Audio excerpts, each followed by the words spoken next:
ನಮಸ್ತೆ ಸ್ನೇಹಿತರೆ. ಶ್ರೀ ಗುರು ಅಷ್ಟಕಂ. ಶರೀರಂ ಸುರೂಪಂ ತಥಾವಕಲತ್ರಂ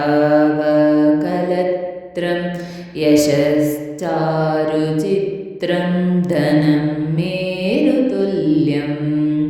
ಶರೀರಂ ಸುರೂಪಂ ತಥಾವಕಲತ್ರಂ ಯಶಶ್ಚಾರುಚಿತ್ರಂ ಧನಂ ಮೇರುತುಲ್ಯಂ. ಮನಶ್ಚೇನ ಲಗ್ನಂ ಗುರುರಂಗ್ರಿಪದ್ಮಿ ತತಃ ಕಿಂ ತತಃ ಕಿಂ ತತಃ ಕಿಂ ತತಃ ಕಿಂ. ಈ ಸಾಲುಗಳ ಅರ್ಥ: ನೀವು ಸುಂದರವಾದ ದೇಹವನ್ನು ಹೊಂದಿದ್ದರೂ, ಸುಂದರ ಹೆಂಡತಿಯನ್ನು ಹೊಂದಿದ್ದರೂ ಸಹ, ದೊಡ್ಡ ಖ್ಯಾತಿ ಮತ್ತು ಹಣದ ಪರ್ವತಗಳು ನಿಮ್ಮ ಮನಸ್ಸು ಗುರುವಿನ ಪಾದಗಳಿಗೆ ನಮಸ್ಕರಿಸದಿದ್ದರೆ ಅದು ಯಾವುದಕ್ಕಾಗಿ, ಅದು ಯಾವುದಕ್ಕಾಗಿ ಮತ್ತು ಅದು ಯಾವುದಕ್ಕಾಗಿ? ಕಲತ್ರಂ ಧನಂ ಪುತ್ರ ಪೌತ್ರಾದಿ ಸರ್ವಂ ಗೃಹೋ ಬಾಂಧವಃ ಸರ್ವಮೇತದ್ವಿಜಾತಂ. ಮನಶ್ಚೇನ ಲಗ್ನಂ ಗುರೋರಂಗ್ರಿಪದ್ಮೆ ತತಃ ಕಿಂ ತತಃ ಕಿಂ ತತಃ ಕಿಂ ತತಃ ಕಿಂ. ಈ ಸಾಲುಗಳ ಅರ್ಥ: ನಿಮಗೆ ಹೆಂಡತಿ, ಮಕ್ಕಳು, ಮೊಮ್ಮಕ್ಕಳು, ಸಂಪತ್ತು ಇದ್ದರೂ ಸಹ, ಮನೆ, ಸಂಬಂಧಿಕರು ಮತ್ತು ನೀವು ದೊಡ್ಡ ಕುಟುಂಬದಲ್ಲಿ ಜನಿಸಿದ್ದೀರಿ. ನಿಮ್ಮ ಮನಸ್ಸು ಗುರುವಿನ ಪಾದಗಳಿಗೆ ನಮಸ್ಕರಿಸದಿದ್ದರೆ ಅದು ಯಾವುದಕ್ಕಾಗಿ, ಅದು ಯಾವುದಕ್ಕಾಗಿ ಮತ್ತು ಅದು ಯಾವುದಕ್ಕಾಗಿ? ಷಡಂಗಾದಿವೇದೋ ಮುಖೇ ಶಾಸ್ತ್ರವಿದ್ಯ ಕವಿತ್ವಾದಿಗದ್ಯಂ ಸುಪದ್ಯಂ ಕರೋತಿ. ಮನಶ್ಚೇನ ಲಗ್ನಂ ಗುರೋರಂಗ್ರಿಪದ್ಮೆ ತತಃ ಕಿಂ ತತಃ ಕಿಂ ತತಃ ಕಿಂ ತತಃ ಕಿಂ. ಈ ಸಾಲುಗಳ ಅರ್ಥ: ನೀವು 6 ಅಂಗಗಳು ಮತ್ತು 4 ವೇದಗಳಲ್ಲಿ ಪರಿಣಿತರಾಗಿದ್ದರೂ ಸಹ ಮತ್ತು ಸುಂದರವಾದ ಗದ್ಯ ಮತ್ತು ಕಾವ್ಯ ಬರೆಯುವಲ್ಲಿ ಪರಿಣಿತ. ನಿಮ್ಮ ಮನಸ್ಸು ಗುರುವಿನ ಪಾದಗಳಿಗೆ ನಮಸ್ಕರಿಸದಿದ್ದರೆ ಅದು ಯಾವುದಕ್ಕಾಗಿ, ಅದು ಯಾವುದಕ್ಕಾಗಿ ಮತ್ತು ಅದು ಯಾವುದಕ್ಕಾಗಿ?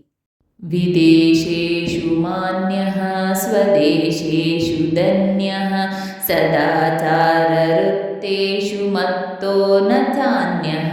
ಮನಶ್ಚೇನ ಲಗ್ನಂ ಗುರೋರಂಗ್ರಿಪದ್ಮೆ ತತಃ ಕಿಂ ತತಃ ಕಿಂ ತತಃ ಕಿಂ ತತಃ ಕಿಂ. ಈ ಸಾಲುಗಳ ಅರ್ಥ: ನೀವು ವಿದೇಶದಲ್ಲಿ ಶ್ರೇಷ್ಠರೆಂದು ಪರಿಗಣಿಸಲ್ಪಟ್ಟರೂ, ನಿಮ್ಮ ಸ್ವಂತ ದೇಶದಲ್ಲಿ ಶ್ರೀಮಂತರೆಂದು ಪರಿಗಣಿಸಲ್ಪಟ್ಟರೂ ಸಹ ಮತ್ತು ಸದ್ಗುಣ ಮತ್ತು ಜೀವನದಲ್ಲಿ ಬಹಳವಾಗಿ ಪರಿಗಣಿಸಲಾಗಿದೆ, ನಿಮ್ಮ ಮನಸ್ಸು ಗುರುವಿನ ಪಾದಗಳಿಗೆ ನಮಸ್ಕರಿಸದಿದ್ದರೆ ಅದು ಯಾವುದಕ್ಕಾಗಿ, ಅದು ಯಾವುದಕ್ಕಾಗಿ ಮತ್ತು ಅದು ಯಾವುದಕ್ಕಾಗಿ?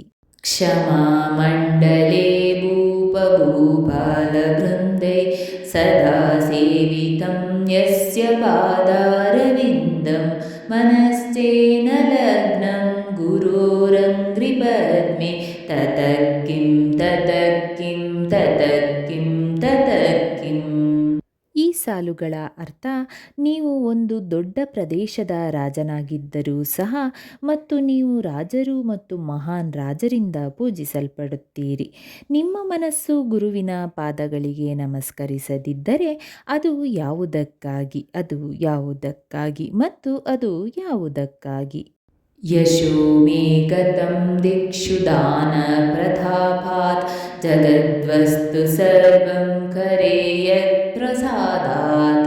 ಮನಶ್ಚೇನ ಲಗ್ನಂ ಗುರೋರಂಗ್ರಿಪದ್ಮೆ ತತಃ ಕಿಂ ತತಃ ಕಿಂ ತತಃ ಕಿಂ ತತಃ ಕಿಂ.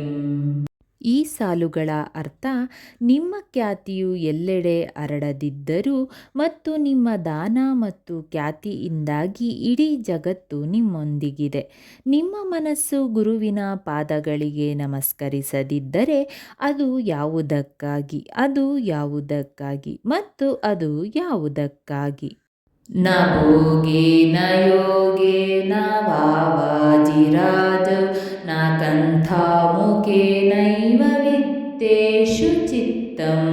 मनश्चेन लग्नं गुरोरङ्घ्रिपद्मे ततः किं ततः किं ततः किं ततः किम्.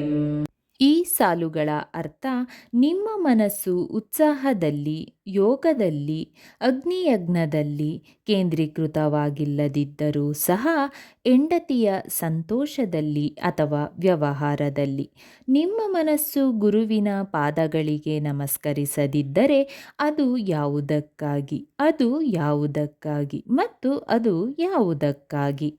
अरण्येन वा स्वस्य गेहेन कार्ये अरण्येन वा स्वस्य गेहेन कार्येन देहे मनो वर्तते मे त्वनद्यै न देहे मनो वर्तते मे त्वनद्यै मनश्चेन लग्नं गुरोरङ्घ्रिपद्मे ततः किं ततः किं ततः किं ततः किम्. ಈ ಸಾಲುಗಳ ಅರ್ಥ ನಿನ್ನ ಮನಸ್ಸು ಕಾಡಿನಲ್ಲಿ ದೂರದಲ್ಲಿದ್ದರೂ ಮನೆಯಲ್ಲಿ ಅಥವಾ ಕರ್ತವ್ಯಗಳಲ್ಲಿ ಅಥವಾ ಉತ್ತಮ ಆಲೋಚನೆಗಳಲ್ಲಿ ನಿಮ್ಮ ಮನಸ್ಸು ಗುರುವಿನ ಪಾದಗಳಿಗೆ ನಮಸ್ಕರಿಸದಿದ್ದರೆ ಅದು ಯಾವುದಕ್ಕಾಗಿ, ಅದು ಯಾವುದಕ್ಕಾಗಿ ಮತ್ತು ಅದು ಯಾವುದಕ್ಕಾಗಿ.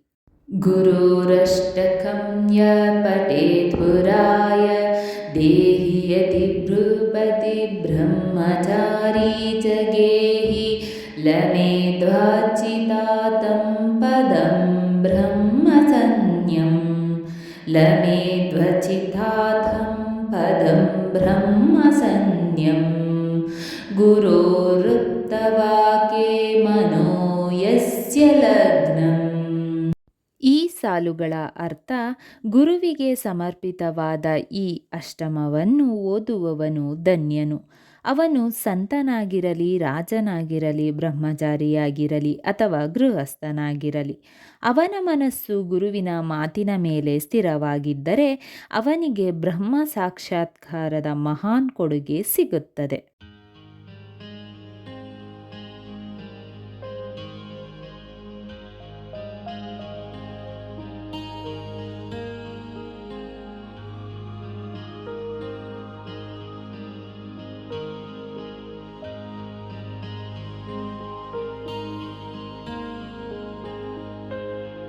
ಸ್ನೇಹಿತರೆ, ಈ ವಿಡಿಯೋ ಇಷ್ಟವಾದಲ್ಲಿ ಲೈಕ್, ಶೇರ್ ಆ್ಯಂಡ್ ಕಾಮೆಂಟ್ ಮಾಡಿ. ಮುಂದಿನ ವಿಡಿಯೋಸ್ಗಳಿಗಾಗಿ ಚಾನಲ್ ಅನ್ನು ಸಬ್ಸ್ಕ್ರೈಬ್ ಮಾಡಿ. ಧನ್ಯವಾದಗಳು.